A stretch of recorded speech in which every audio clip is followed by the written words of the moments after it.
ایک لڑکی کی سالگرہ تھی۔ اس کے دوست نے سالگرہ پر اس کو بولنے والا طوطا تحفے میں دینے کا ارادہ کیا۔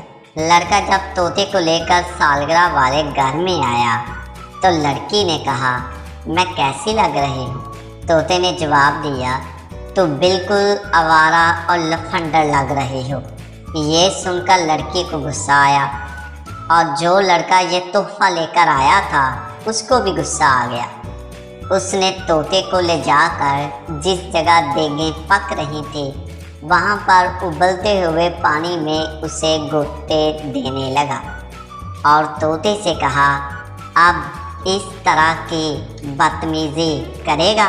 طوطے نے وعدہ کیا کہ وہ اس طرح نہیں کرے گا۔ پھر وہ طوطے کو لے کر دوبارہ اندر آ جاتا ہے۔ لڑکی پھر پوچھتی ہے، اگر میرے ساتھ ایک آدمی ہو تو آدمی کون ہوگا؟ طوطے نے کہا، وہ تمہارا شوہر ہوگا۔ لڑکی نے کہا، اگر دو آدمی ہو تو پھر دوسرا کون ہوگا؟ طوطے نے کہا، دوسرا تمہارا دیور ہوگا۔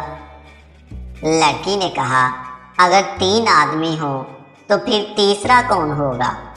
طوطے نے کہا، پہلا تمہارا خامند، دوسرا تمہارا دیور اور تیسرا تمہارا سسر ہوگا۔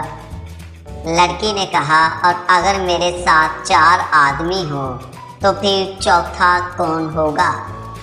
یہ بات سن کر طوطے نے اس شخص کی طرف جو کہ اسے لے کر آیا تھا دیکھا اور اس سے کہا، لے آ گرم پانی۔ میں نے تو پہلے ہی کہا تھا کہ یہ لڑکی آوارہ اور لفنڈر ہے۔